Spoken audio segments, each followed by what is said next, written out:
Hello everybody, my name is Luke Mar and this is Hot Mode, and today on Hot Mode we are coming to you with a part 1 to the Venice Film Festival 2022 red carpet and fashion roast and review. There is so much to discuss. I mean, there was controversial outfits like TIMOTHÉE Chalamet, there were some amazing, honestly iconic looks given to us by the likes of Jodie Turner-Smith and Tessa Thompson. We have a lot to discuss, so without further ado, let's just get right into it. First up, we have Cate Blanchett, and she is wearing a Schiaparelli jumpsuit from, I believe, the fall 2022 haute couture collection. Now, it's a black velvet bodice that falls into a wide-legged pant. From the neckline sprouts a bouquet of crazy kooky flowers. Now, there is a story of Elsa Schiaparelli from when she was young, how she would put like seeds in her ears and eyes, or maybe it was just flowers, but she thought that like the seeds or the flowers would sprout out of her different body, face holes. Pretty positive that that is what Daniel Roseberry is and was going for with a look like this. Black is also very much so a signature Schiaparelli color. It's a color that Elsa was very, very fond of, and it's what most of her pieces were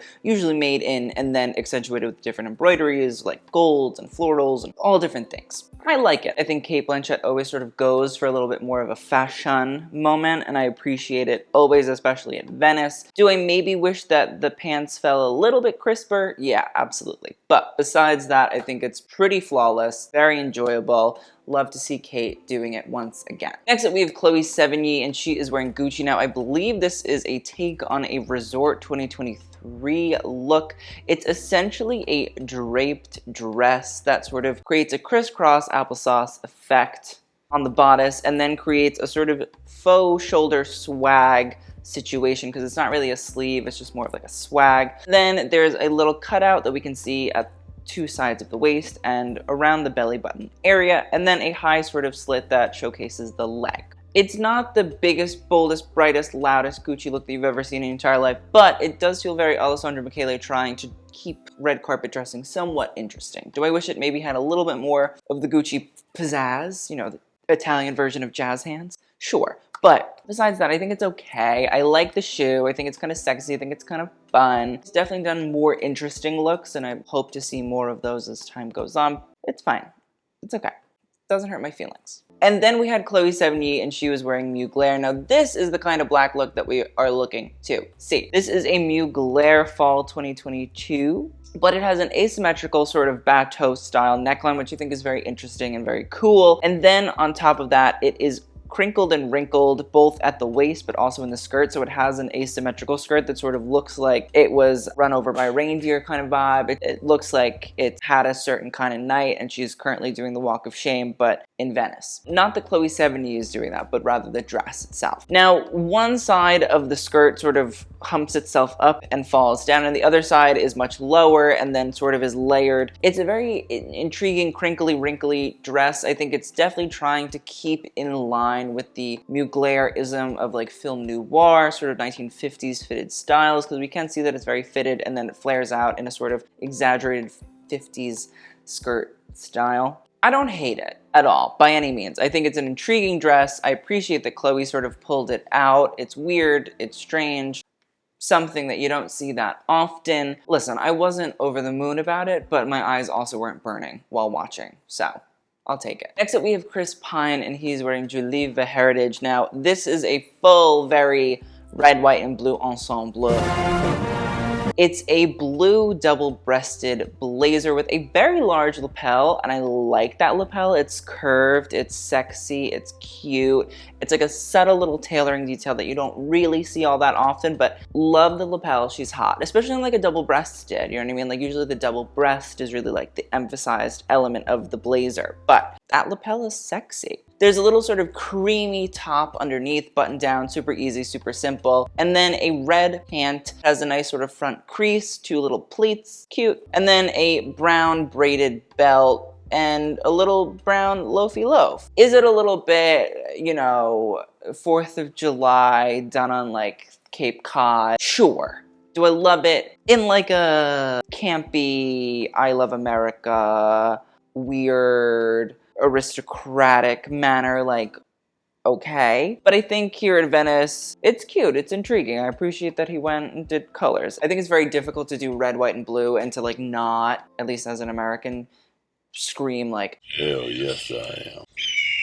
I think here in this context, in this moment, it's really not bad. I appreciate it. I can set aside the color associations and just say, Chris looks nice. And I really love that goddamn blazer. Then we had Chris doing a Ralph Lauren moment. Now, listen, it's cute, it's nice, it's fun, it's funky. The thing about Ralph Lauren is like, you know what you're getting. So when you get it and it looks nice and it fits well, you take it. So it's a brown blazer with a little brown bow tie and a white button down and a front creased pant and a brown loafer. If you follow me on Instagram, which if you don't, you should. I did go to the Polo Ralph Lauren box for the US Open, so I have an assumption people are gonna be like, oh, well, you're just sponsored by Ralph Lauren. Well, Ralph Lauren hasn't sponsored me for anything, okay? I also just genuinely like the look. I think brown is a great color. Honestly, it's a very slept on color. Miuccia Prada once said brown is such an uncommercial color and that's why she loves it. I also love brown because it's very uncommercial and people think it's ugly, but it's not. So the brown blazer I think is lovely. I think the brown bow tie that matches is also great. And I think the shoes that come in with the brown too all tie it together. It's not trying to do and gray and green and purple and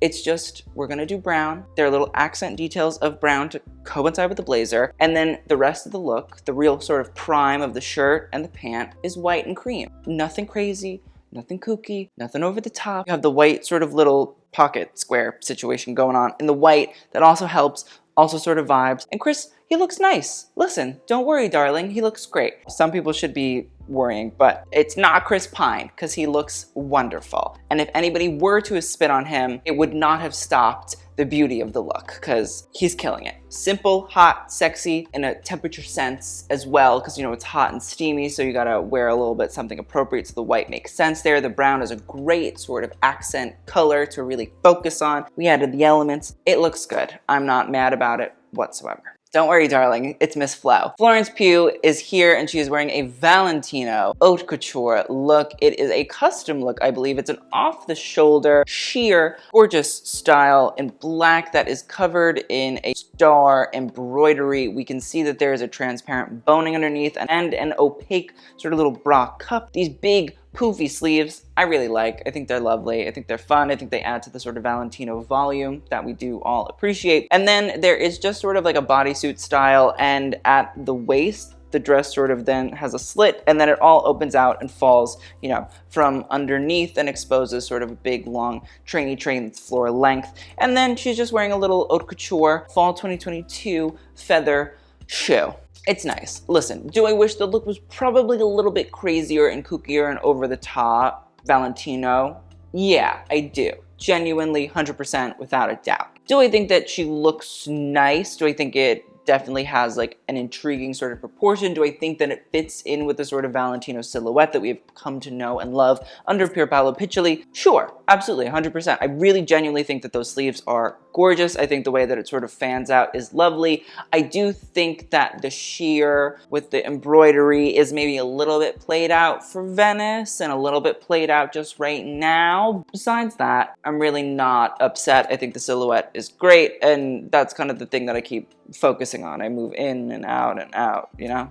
I'm fine with it. I do think that we could have had like a little bit more of like a pizzazz kind of moment, you know, just all the don't worry, darling drama, but don't worry, darling, it's all right, Flo, we got you. Next up, we have Gemma Chan. She's wearing Louis Vuitton. Now, this is a halter style dress full of sequins, and then it sort of degrades into a large, big flower and peach. As we sort of get towards like the top of the hip, it's very LV, you know, very Nicolas Ghesquière, forward-thinking, futuristic. I just don't love it. I just don't think that it's as could be. The thing is, I'm not saying, oh my god, I want like classic Venice Film Festival glamour. I like Nicolas Ghesquière and the way that he sort of does a little bit more radical, a little bit more futuristic red carpet wear. The halter is fine. The way that it sort of crisscrosses around the neck is very intriguing. It's a little bit different. And the fact that it's sort of layered up on top of the actual dress itself is cool.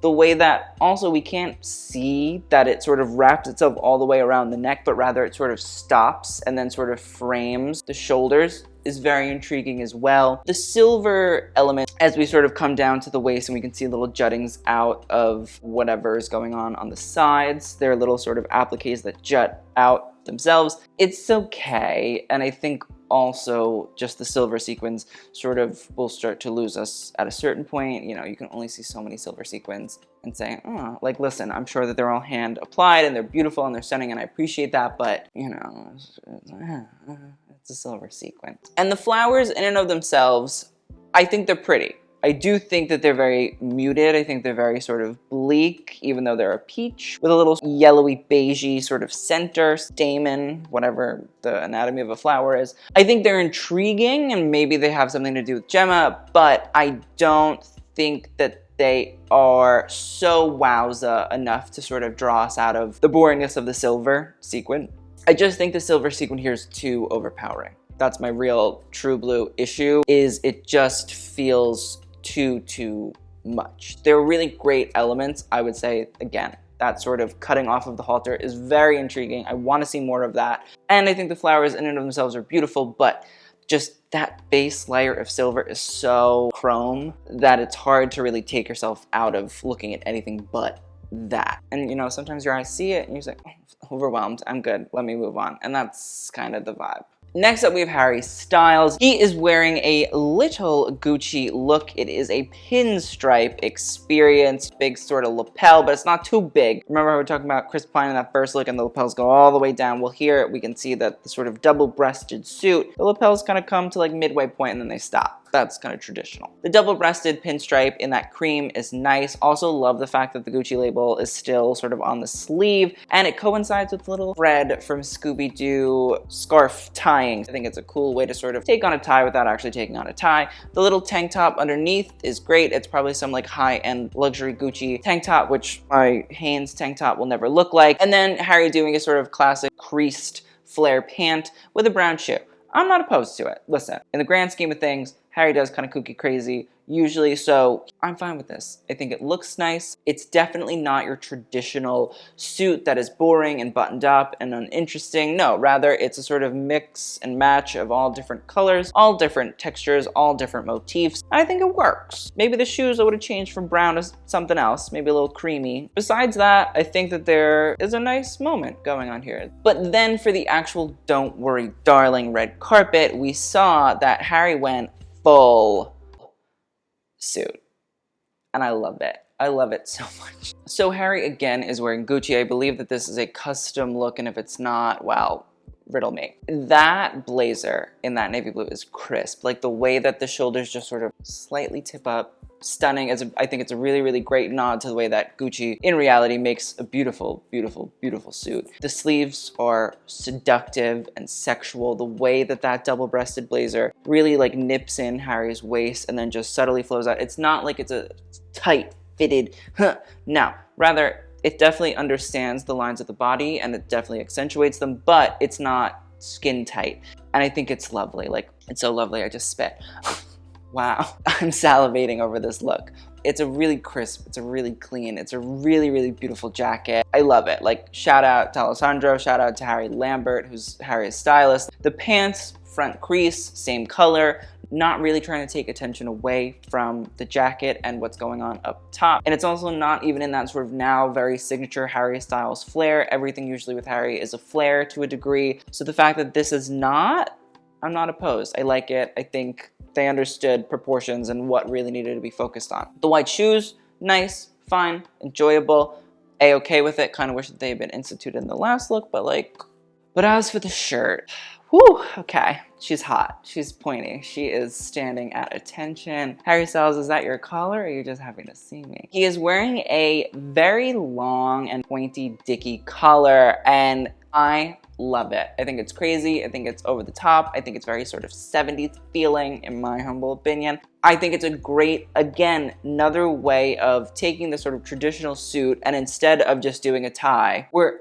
taking an element of that traditional tailored suit, making it fun, making it intriguing, making it memorable. And again, it's not going Timothée Chalamet halter, but it's definitely sort of saying, well, I'm not going to be forgotten. I love that color. I think it's great. I think it's amazing. I think it's ridiculous. I think it's fun. The way that you can also see the sort of light blue poke out from underneath blazer sleeves. Really nice little detail too. A little shrunken sleeve never hurt anybody. Overall, I think this is a great Harry Styles look. I think it's one of greatest of the year thus far because it really does feel natural to him, but at the same time, it's fun, it's engaging, it's a little bit different, it's a little bit out there, and it all sort of keeps within the world of tailoring and Gucci. Next up, we have Hillary Clinton. She's wearing a caftan. I don't know why. Hillary.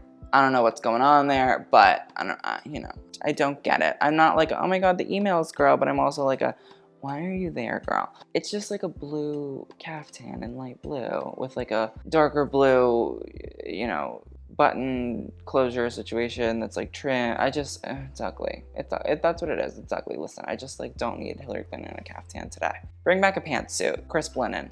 Give me the pantsuit. I'm happy about it. Leave the caftan be. You've done enough. Now, next up is Jodie Turner-Smith, and she is wearing Christopher John Rogers. Now, this is a look from CJR's collection 9, and it is a beautiful paint splatter turtleneck sleeveless gown with very long, very beautiful back train. Listen, if there's one thing that you need to know about Christopher John Rogers is sort of swatches of colors and little paint sort of dibbles and dabbles is very CJR. So this sort of large paint motif in these bright neon colors is very much so up his alley. It's very much so a sort of cool take on a very signature or a few signature elements of the CJR brand and house codes. I think it fits Jodie beautifully, genuinely. I think the orange is absolutely striking, and then the dips and dabs of yellow and neon blue, it's like a blue raspberry. I know those don't exist, but that's the vibe I'm getting. We do have a trumpet style that fans out as we sort of reach the mid-thigh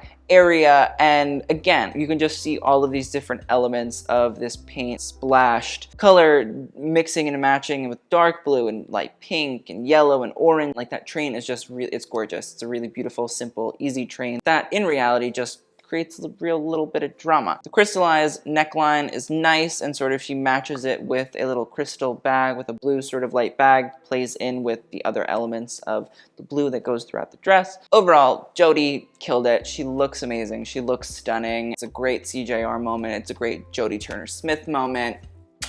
Happy to see it. Next up, we have Jodie Turner-Smith, and she was wearing a Balmain gown in full denim regalia. Brittany, JT, scooch over, there's a new denim woman in town. The look essentially has a beautiful crystal neckline and different sort of straps of denim that are jutting up and sort of creating a little cage element and meet the neckline. So we see a little bit of a plunge, a little bit of cleavage, and then it sort of creates a little off-the-shoulder sleeve. You can see that the elements of the bust sort of come down. They have little sort of seams as well. They stitch in, and then they sort of jut out to help sort of accentuate the waist with a little sort of relief flapping, and then the actual waist element of the dress sort of creates a vertical V element that sort of draws us into the waist, sort of creates a little contour situation. And then once we get to around the pelvic area, it flares out and creates a gorgeous, gorgeous denim train. It's stunning, it's beautiful, it's over the top. Denim is not a fabric that you normally associate with gowns, nor is it one that you associate with formal wear. And when you do associate it with formal wear, it's Justin Timberlake and Britney Spears, a la the Canadian tuxedo. It's nice to sort of see that it can be recreated in a much more formal, much more elegant, much more luxurious sort of style. And I think it's really, really beautiful. Again, I like the fact that Olivier Rousteing of Balmain actually kept with elements of jeans, stitches and sort of panels and strips and all of that. I think it's really cool. I think it makes it sort of not like we're leaving behind denim just as a luxury textile only. No, there's still elements of utilitarian workwear denim history just sort of being imported into this look as well. Honestly, I think it's a really beautiful look. I love the way that it fits her too. There are jeans obviously that fit you, but usually denim, it takes a long time to break in. So the fact that you also can sort of see that this denim style really fits her beautifully, it really sucks in on the body, is really lovely to see as well. The train I think is gorgeous with all the strips, and then the hem is just a little bit frayed, which I think again sort of adds to the real beauty of denim, that over time, the more and more that you wear it, the more and more that you do your little moments, as you can see here. It's something to be lived in. I think Jodie looks amazing. Her stylist, Wayman and Micah, have done an amazing job with Venice, and Chef's kiss. Next up, we have Julianne Moore, and she is wearing Valentino. Now, this is a look that is a black sort of chiffony sort of style, and similar to Florence Pugh's look, it is full of embroidery, but it feels much more like firework pop off kind of vibes, which is fun. You can see the colors sort of run throughout it. It's a draped bust, and then we can see that there's a sequin sort of element at the waist that helps to accentuate it. And listen, thank God, I get it. We have to emphasize the waist. I understand that, but there are always ways to work around emphasizing the waist without putting a goddamn belt on it. It's nice to see that instead of putting a belt, a sequin that is incorporated throughout the rest of the look here to sort of accentuate the waist too. Thank you, Pier Paolo. The dress in and of itself, nothing too crazy, nothing too kooky, but the cape that is tied over top, which again, very Valentino, very 1970s, very Valentino Garavani, is full of that firework embroidery and sequins too. Listen, it's a nice look. I wish it was a little bit kookier, a little bit crazier, but it seems like Valentino, for the most part, for Venice, was really going like sheer, instead of doing big, over-the-top taffetas and silks and all of that. And considering the climate, you know, both the change and also just how goddamn hot it is, and I can only imagine how humid it is in Venice, I understand the sheer elements and aspects. I do wish we were going a little bit kookier and crazier, but I get it to a degree.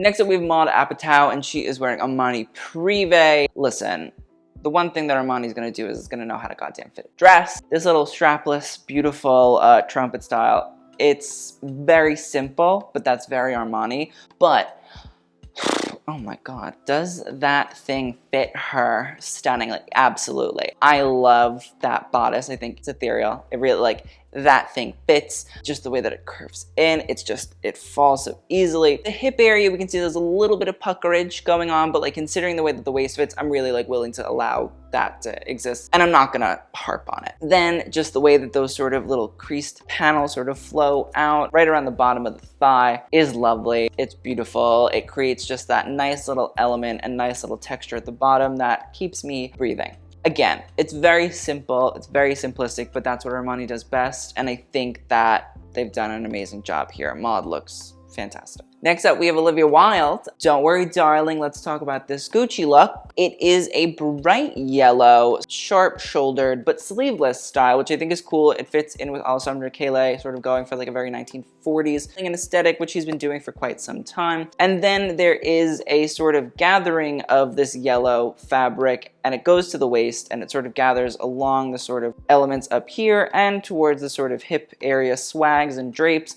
but it's covered in these sort of strands of crystals, and the waistband is covered in these crystals as well. And then the crystals sort of flow off the shoulders, creating like a faux sleeve, even though it's not really a sleeve at all. And of course, the train and the hem of the gown is all covered in big sort of bunchy feathers. Listen, I think it keeps within Alessandra's aesthetic. It feels very Gucci. It feels very that Hollywood Gucci Love Parade collection. I think maybe the silver strands are a little bit much. Just the waistband in and of itself, I understand it's necessary. I understand it needs to be there. And I understand that it's covering something so we're not getting a belt. And I love that. Listen, don't get it twisted, I do.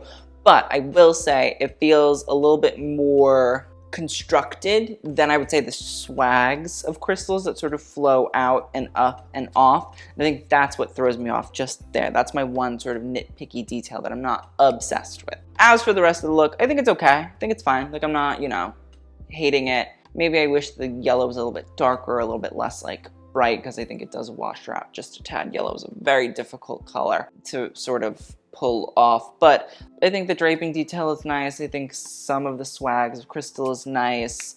Next up, we have Rachel Brosnahan, and she is wearing Versace. Now, this is a custom look. It is made up of all Cuban link sort of chains at the neck, that sort of ombre, and it's really beautiful. Like the way that that sort of cranberry really ombres down into like a lucite clear is oof, hot, sexy. I do really like it. I like the fact that also, instead of just doing like strands of beads, it's that sort of Cuban chain link effect. I think that's really cool. I think it really sets Versace apart from everybody else. Then we have what is essentially a light pink version of the very signature Versace chainmail that creates a nice sort of effect. It flows down. There's a high slit. Again, very Versace. And then again, we're sort of taking that detail that's going on at the neck and sort of putting it on the sides, and I think all the way around the booty as well, which is nice. It has a very like Rose McGowan at the VMAs sort of vibe to it, but again, we can sort of see that the dress in and of itself itself, I would say from a standpoint of like being so beautiful, I wouldn't say that exactly.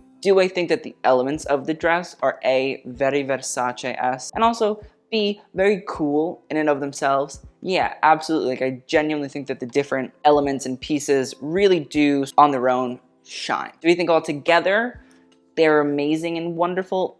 No. Honestly, I'm willing to see them as separates rather than the altogether look here in this context, I have to say. I really like the idea. I really like where we were going with it. I think the execution over time can shift and change, and it will be a little bit different, hopefully, going forward. And it'll be like a moment, because I think these elements are really cool. I'm also like maybe hoping that, oh my god, like this will be a little precursor to what we're gonna see for the upcoming season from Versace. Here's hoping, because I want to see this explored more. I just think that Cuban chain link aspect in the ombre is really cool, and just seeing that nice sort of baby pink, like little piglet pink chainmail is also fun. So shout out to Rachel Brosnahan for going for it. We didn't get there, but we got close. Next up we have Taylor Russell, and she wore a Balenciaga haute couture look from the 51st haute couture collection by Demna. It's a gorgeous green silhouette. It is in reality a beautiful reference to a historical Balenciaga gown. Now, Demna has essentially redone the dress. Instead of it being in a white, or at least what looks like a white with light blue polka dots, which the polka dot is a very historical Balenciaga motif, he's done it in an all green technical, which honestly is kind of intriguing and different than, you know, what you'd expect. You'd think that this is more of like a satiny kind of vibe. The other cool thing about this dress is from the front, it looks like it's a large sort of silhouette, which is very cool. It's very intriguing and would fit in with the silhouette of the original Balenciaga gown. And also Demna recreated this gown a few seasons ago too, which I think is really cool. But instead, Demna actually made this a mini cocktail dress. So from the back, we can see that Taylor Russell actually is just wearing a cocktail dress. And what Demna has done is he's made a facade that the front of the dress is the silhouette of this iconic and historical Balenciaga style, but rather it's a trompe-l'oeil effect. It really is meant to look like something, but it's really not. I think if there's one thing that I do love about Demna is he fits in with Balenciaga's world, but he does it in his own way. And I think this is a really cool and really good example of him being like, no, like nobody's actually gonna wear like that gown, but they might wear a cocktail dress that looks like that gown. I think that's the fun aspect and element of it. I think Taylor, respect to her, because it's a really sort of over-the-top avant-garde look, but I think she pulled it off, and from the front she really looks like she is this glamorous, luxurious woman who is just understands Balenciaga silhouettes, and then from the back it's like, actually, you know, I'm wearing a cocktail dress, and the front is just kind of doing its own thing. So for that, hats off to her. She looks great, she looks amazing, shout out. She's a fashion girl, and that's very evident here, so I'm excited to see what comes of Taylor Russell's red carpets, because she's making points. Points were made, points were scored, points will be attributed at the end as well. Next up we have Tessa Thompson, and she is wearing an Armani Privé look. Now this is from the spring 2009 Armani collection. Armani Privé, obviously. It's Venice, yeah. The only thing you're gonna see is Armani Privé, okay? I love the fact that Tessa went for an archival look. Tessa is not afraid of fashion. She goes for it. She is a fashion girl to the umpteenth degree, and I stan her for it. She's wearing a strapless, what looks like a gorgeous silk that's embroidered with floral sort of silver tails and motifs and embroideries. And again, from that element, it's very sort of casual, Armani, conservative, but we can see that this is actually really like a top, and that this top has 3 different layers of curved hems that flip up almost like the, I don't know, like the petals of a flower of some sort. It almost looks octopus-esque. I was gonna say, it looks octopusy. I do think that is very intriguing to see. I think it's cool. I think it's really kind of radical. It's not Armani, but it is. Like, you know, he has those moments where he's like, I'm gonna be fucking weird and you're all gonna deal with it. And we're like, okay. And I like that Tessa pulled this out of the archive. I just love the top. I know it's strange. I know it's intriguing. I just know it's weird, but like, I love it. And then the skirt has its own little sort of flair. It's done in all black sequins and bugle beads as well. And I love it. I think it's cool. I think it's weird. I think it's strange. I don't know what's happening, but I like to see it. You know what I mean? Like, I like a weird fashion. I like, even if it doesn't totally work in my vision, it works here. I don't know. Nobody else would do something like this, so I stan Tessa Thompson, because it's just weird and it's good. We then had Tessa Thompson do classic glamour beauty, but like not even classic glamour. She's doing her own glamour, and again, it's glamour. She's wearing this Elie Saab look, and it is a beautiful little cocktail dress that is full of these gorgeous drapes that move diagonally, but there's a sort of rotunda headpiece situation that holds itself up and wraps around the front, and it's gorgeous. It's so cool. It does have that old world feeling of glamour, something like a Harlow or a Grace Kelly, and all of those sort of elements of that real beautiful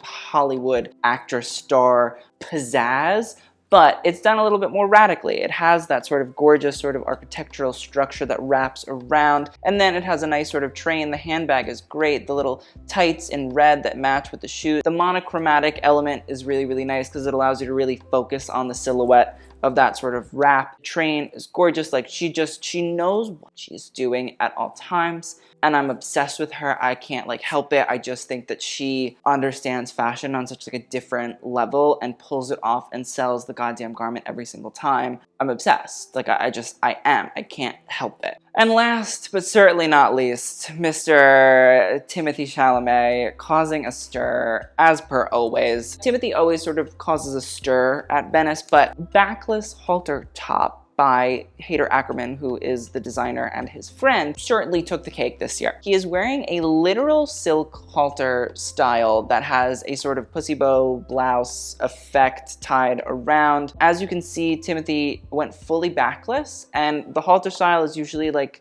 a very sort of feminine and womanly style, but Timothée said, no, I'm okay, I'll do it. He wore a creased sort of pant by Hayter and a black cowboy boot. Listen, it's an A+ for effort. You know what I mean? Like, I don't know if I love the pant. That's my one real issue, is the pant sort of, it just throws me off. I think it's hard because the top is so lucid and languid, and the pant is so structured that it's hard to equate the two. There is sort of like a disconnect, I would say. But that top is ridiculous. It's fun. It's cool. He's not afraid to like do it. And I love that element. Do I wish that maybe there was something a little bit more fitting about it? Sure. I think that there is an aspect of the back that just, it exposes the whole back, and I don't know if that's the best thing in the entire world. I think there's a way to do a halter where you still have like a little bit of back showing. I think just exposing the whole back is maybe a little bit overzealous here. I think had we sort of like covered the side area and exposed like the back bones and spine, that would have been cool. But I think exposing sort of like the side flanks at the back is like a little bit too much. Maybe like the shoulders is also a little bit too much. It just feels like we're just gonna do the front and your whole back is gonna be backless, and that's it. And I think that's where I feel a little bit disappointed with the halter. I think it should have been constructed a little bit stronger, a little bit less. It's just a front top that has no back, because that's what it feels like. I appreciate that Timothée did it, but I think that when men, and it's not just Timothée, it's any sort of man that now on the red carpet wears styles that are traditionally designed for feminine people or women, I do think that designers sort of just do patterns that they would normally do for women and then put it on a man, and I don't think that you can do that. I think that a man's body in that way, anatomically, is just built different than a woman's body for the most part. And so if you are going to take a feminine style that traditionally is made for a woman, you have to rework that pattern to make it a little bit more fitting to the man. And that's my always issue, whether it's Kid Cudi wearing that off-white dress or Timothée wearing this halter. You can't just slap the same pattern sort of style, make it in a bigger size and say, here you go. You have to retrofit that actual construction to fit the body that you're putting it on. And I think that's my issue here. So I think that it was more a shock value thing, and I appreciate a little bit of a shock value, but I wish the construction of it had been stronger, because I think that honestly, it would have made it an undeniably beautifully made piece. And that's the issue. That is the end of our Venice video for part 1. There's a part 2. It's coming. Don't worry. Let's talk about a best and worst. Let's talk about best for the men's. I'm going to give it to Harry Styles in that blue suit, and a close second by Chris Pine in the Ralph Lauren. Best for the women's, I'm going to shoot for, listen, Jodie Turner-Smith in Balmain, Christopher John Rogers, Taylor Russell in that Balenciaga, and Tessa Thompson in Elie Saab. Woo. As for worst, Hillary Clinton, gotta put her in there. I think that's it. I think that's appropriate. That's all we need. Everybody else is pretty okay. If you guys love this video, please let me know. I'd love to hear all of your faves, your least faves, what you think about a bunch of these looks, because some of them are controversial, hot, not great, loving moments. And don't worry, darling, there will be a part 2 of our Venice Film Festival looks and reviews and all that jazz, so stay tuned. It's coming very soon. I will see you guys in the next video, and TTYL.